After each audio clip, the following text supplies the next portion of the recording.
I would like to ask the speakers of this morning if they can join us here at the podium, the panel. And of course, all of you here are invited to make questions. So I would like to I would like to encourage you to just ask anything that you would like to know. Especially, I would like to invite our colleagues from Slovenia. This is a great opportunity that we have experts here, and they can answer to all your questions. We have seen that our dreams of 10 years ago about making a web archive that will be used for research has come true, and is also taking different shapes. I would like to ask you, and not only you but all the public, what do you think are if we exclude the imperfections of the web archives, can we say that they are already mature for scholarly use, or we need to wait a few years more that we come to that? What are your views according to your experiences?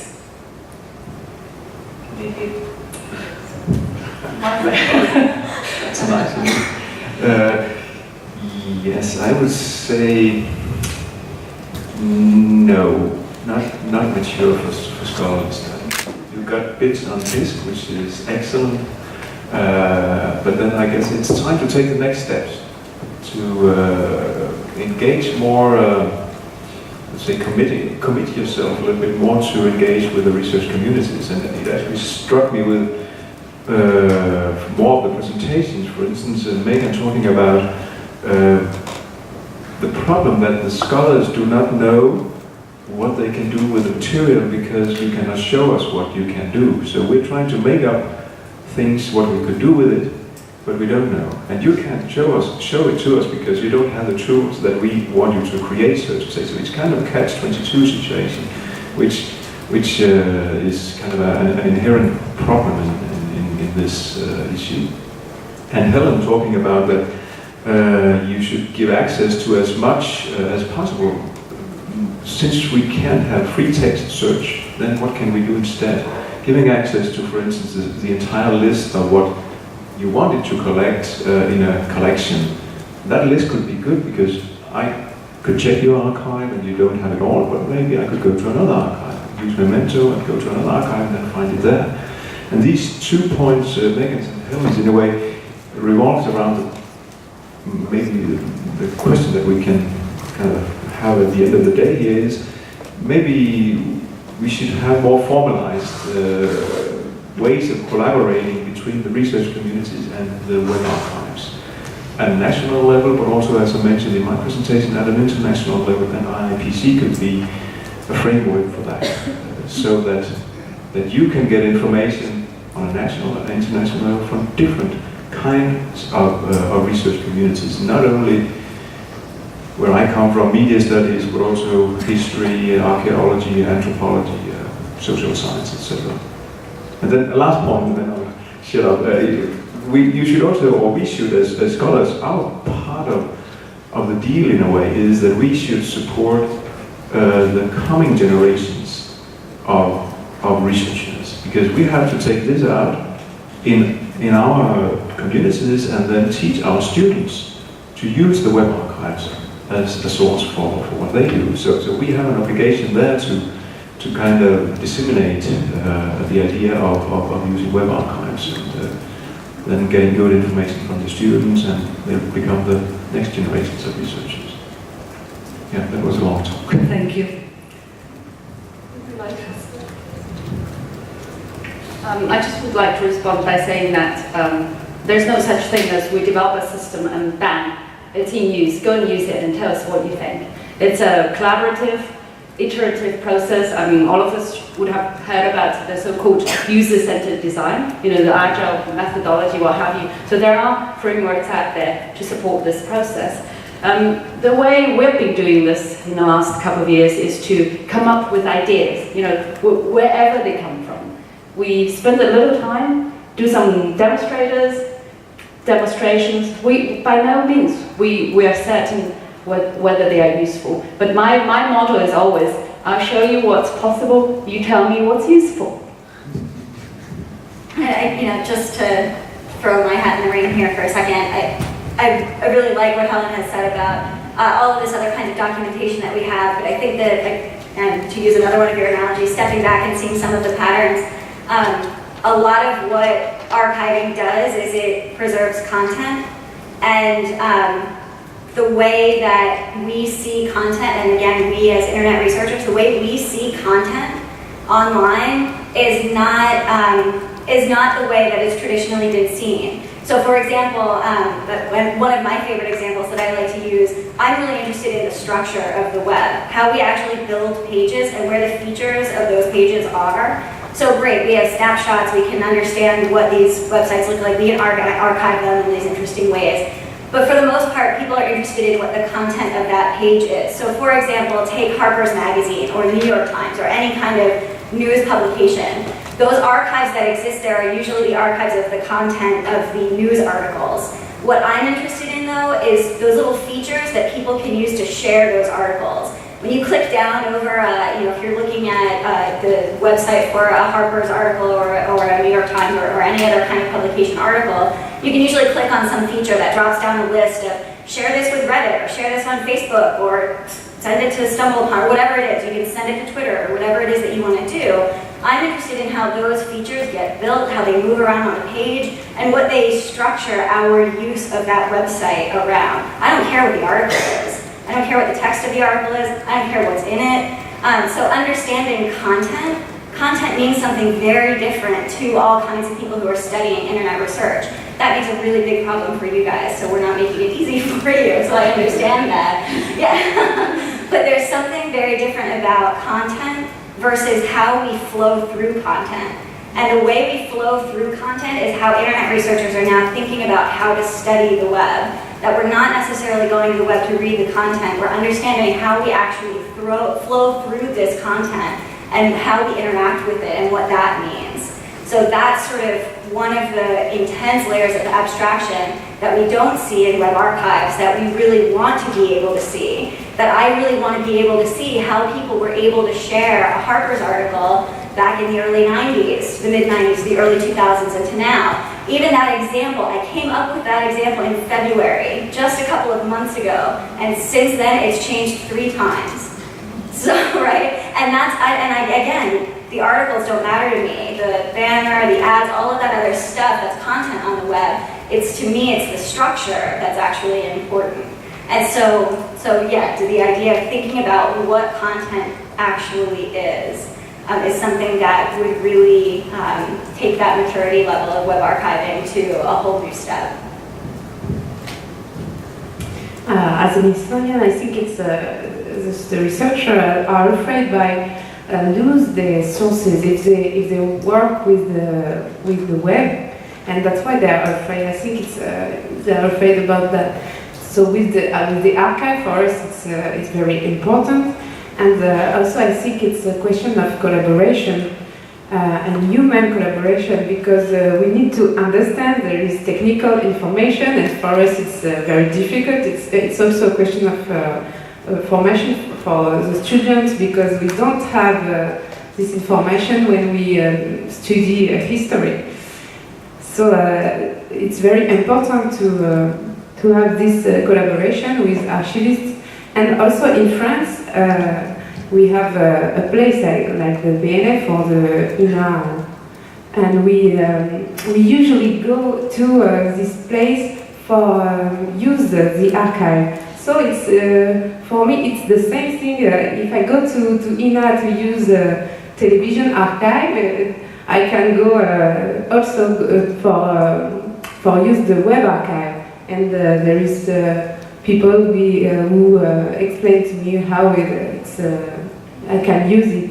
So it's very important for me that there is a place and people who can explain to the researcher how they can use the Web Archive. Hi, Brenda Reyes from the University of North Texas. Helen mentioned user interfaces, and I wanted to ask of you, in your interactions with all of you, in your interactions with researchers, as a researcher yourself, or the interviews and surveys you conducted, how much of a decision does the interface of the Web Archive play in the scholar's decision to use that Web Archive or not? For example, I always worry that a person will say, a scholar will approach a Web Archive and will say, oh, this interface does not fit my needs, or it's ugly, or it's difficult to use. I don't think Web Archives are good, or I don't think I can use this for my research. And also, piggybacking onto that, the issue of quality. For example, when you navigate through a site and you find, say, an error message saying this site has not been archived, maybe it's like the 8th level down, or there are missing images or pictures or videos that you cannot play back. How much of that do you think contributes to a scholar's decision to use Web Archives or not, or to their perception of Web Archives as being a good or a bad thing? At least based on the survey statistics, I would say that's secondary criteria. So the first thing is, especially in a selective archive, and also the fact that, you said this morning, none of the Web Archives is complete. So to me, I think, what the statistics showed us is that the most important, or the first tier criteria, is that whether this archive contains content I'm interested in. Then, if it does, then even if your use is not optimized, even if you miss elements, they sort of have to cope with that, because there aren't other options. Not saying that it's good, but I don't know. I know researchers who found a website out of 1997 of some sort of obscure Chinese poet. It was really he was very happy to see a copy of that in the Internet Archive. But when it comes to the individual work he was looking for, it's not there. It's not captured. Yeah. So I don't know if that increases the frustration or not. I think when you find something that does, when you arrive at that point, quality, user interface started to come into play. But I think the very first decision point is whether the archive has material I'm interested in. I think the short and unhelpful answer is, well, it depends on the researcher and what their question is, right? And so then you end up with an interface for everybody, and that doesn't work. So you can't, not everyone can have their own special interface. But I think some of the solutions that Helen came up with were really great. One of the things that happens when you're a researcher and you start looking through these archives and you see a rendering of some impression that is missing images, or a rendering of an impression that doesn't quite work right, or something goes wrong, and you're seeing that missed step of quality assurance, or just something that has been a blip in the collection of the archive. Someone who doesn't understand how complicated it is to do web archiving doesn't understand what problems may have happened to get to that point. So being someone who's done this before, I know generally, I can sort of guess at what percentages might be errors, what might not be errors, and how big those errors might be in reflecting what my findings could be.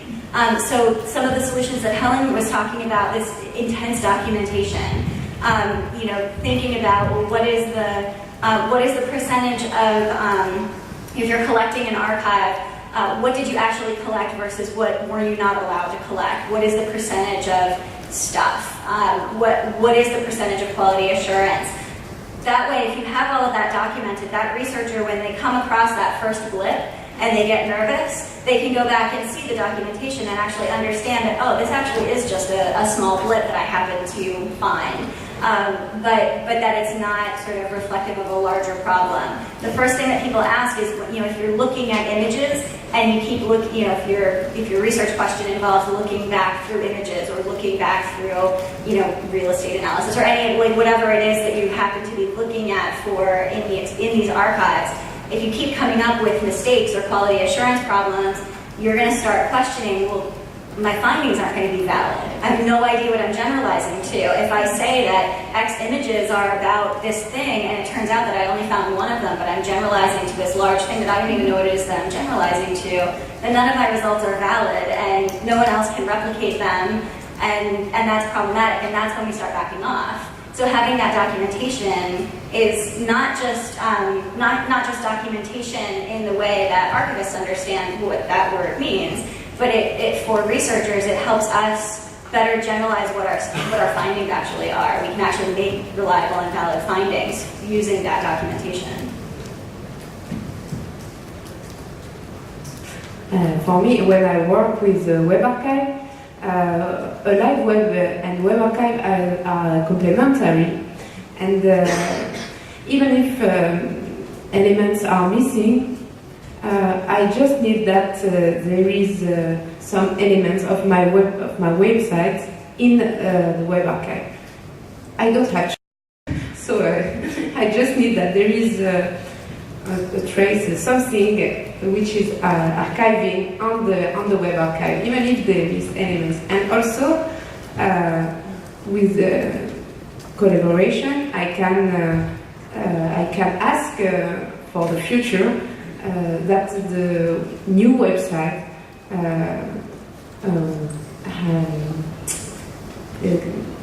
can be integrated in the Web Archive. So maybe in the future there will be a more specific corpus for historians with this collaboration. Just short comments. I guess we all know that all archives are incomplete, and it goes for web archives as any other kind of archive. But what is important for scholars who go to use it is that the incompleteness is documented as much as possible. And I know that is a huge problem with web archives, because in many cases you simply don't know what you have been doing. So it can be difficult to document it, but I guess this is kind of the waypoint that we have to aim at in a way. And another thing is, when you asked about why researchers don't use web archives, it's a point that no one actually has talked about, but it is worth thinking about that the URL is the main access point to the web archive, which gives good sense when you archive, because you archive starting from a URL, following the links, etc. But maybe the URL is not the main access point for the scholars, at least not in any cases. So, for instance, if you want to do studies like Megan talked about, you may not want to know that much about the individual websites, but something that cross across the websites in a way. Could be studies of file types, etc., etc. So, even if we don't have to have individual interfaces, as you mentioned, Megan, and we have that kind of individual interfaces at the one end of a continuum, and at the other end we have the Wayback Machine. But maybe we could have something in between, which could be called generic interfaces, aiming at specific types of studies. If I want to make hyperlink analysis, okay, I may need one interface. If I want to do studies of another kind, I may use another interface. So that could be maybe a way of doing it. And again, that goes back to the point that you have to be involved with researchers to know what to do in a way. Tobias Steinke, German National Library. A question maybe related to your incompleteness point. How do you deal from a scholarly research point of view with the fact that all web archives only are restricted to certain collections, although the web itself is interlinked and there are no boundaries? And of course there is something like Momento, but this only gives you the information that you can access it somewhere in the world, but as for legal reasons, most of the web archives give not access on the internet. It's not really useful for you in Denmark if you know this web page is available in Australia somewhere in the library room, and then there's another link going to an archive in, I don't know, Alexandria. So this is really a problem, in my point of view. And how do you deal with this for scholarly research? I agree, it's a problem, and it's one of the shortcomings of the Memento project. I think Memento is a good project, but since all archives do their archiving based on specific strategies, you have to deal with that within each archive. And when you use the Memento, you have to kind of double that with all the number of archives which are part of the Memento, in a way. So you have different legal frameworks, different archiving strategies, etc., etc. So when you see things in the Memento interface, in a way, you would like to know how and based on which legal framework it was archived, etc., etc. So I don't know how we're going to deal with that as scholars, that we, in a way, can see what we could get, but we can't get access to it because I have to go to Australia to a reading room or what have we. So yeah, it gives some limitations, but it would be a good thing at least to map them and to document them. Using this archive, then you have these restrictions, etc., etc. But then, if I was to make a hyperlink analysis going out of the Danish web archive, I surely have a problem, and I don't have a solution yet.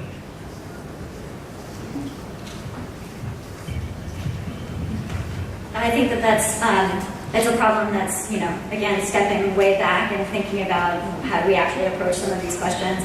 I think that's an artifact of the problem of thinking of these things as archival research, that the researchers who are doing internet research don't think of themselves as archival researchers, that they don't think of themselves necessarily as historians. I think that if you sort of polled internet researchers, I think Niels and I might be the only two people that call ourselves web historians. There's maybe a handful of other people, but it's a very small number of people because historians work in a very certain kind of way. And I think most people don't think about the web that way, and they don't think about how they study phenomena on the web that way. And so to then take the resources they need and put them into that paradigm is the thing. It might be the much earlier step, not the quality of the materials that you collect or the interfaces or anything else. It's something much further back and a much larger problem of thinking of it in terms of archival research instead of in another model. I don't know what the solution to that is, though, but I think it might be indicative of a different kind of problem.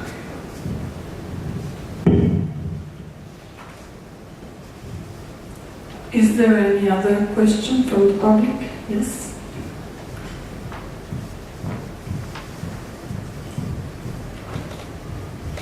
Actually, it's not a question, but more like an observation.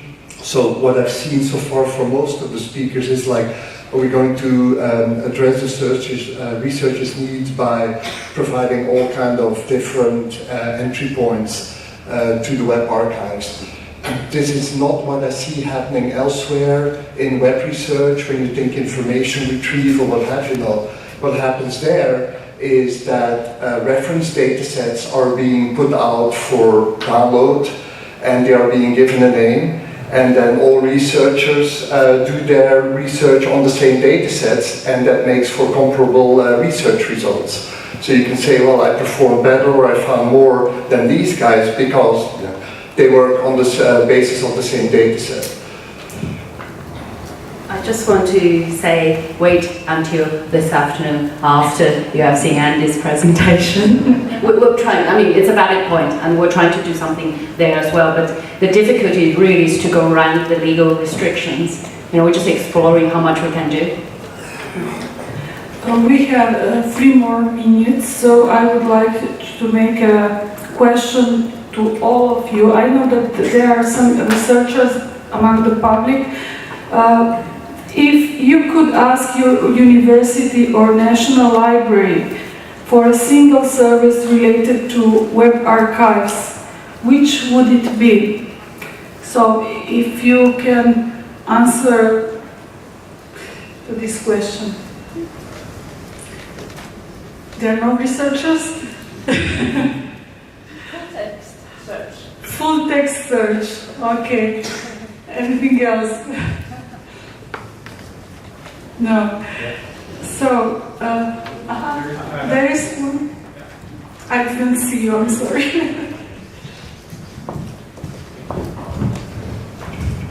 Hello. Yep. So it would be very important, I think, to have this documentation that were mentioned. I'm from the Danish Net Archive, and I'm building a research layer for the Danish Net Archive, which exposes much of this information. I don't know if other institutions are doing this, but to go back to one of the points that were mentioned, what is it that scientists and researchers need? I think it's very basic things like the source you're working on should always be documented. It goes for any science that you need to go back and see where does this come from. And one of the things that maybe is not obvious, but we found is important is all the information that curators record when they set up the host. All this documentation is based on, it shows the choices that were made when harvesting. So it's kind of metadata about the data. So my question would be, to what extent are the IRPC institutions working on developing APIs, tools, and anything that developers need to build these tools for researchers? Are there any, I'm just curious about ongoing projects and places to go to find this. Yeah, if any institutions are working, it's mostly to...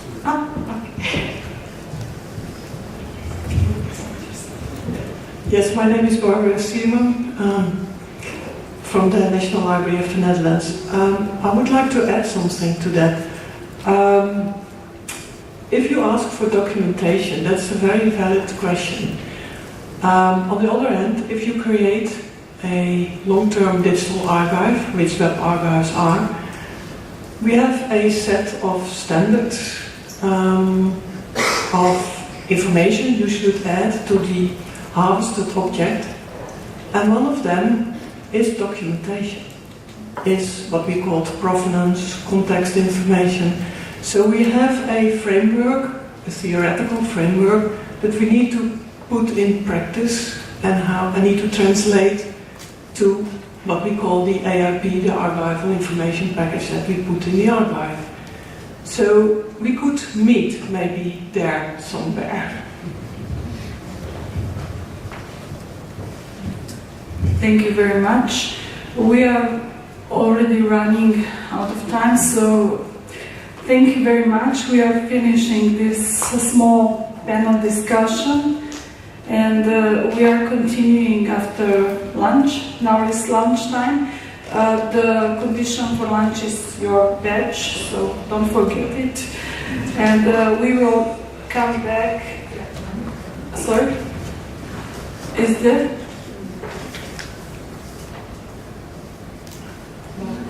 There is the announcement that the next IIPC will be in Paris, already all of you know.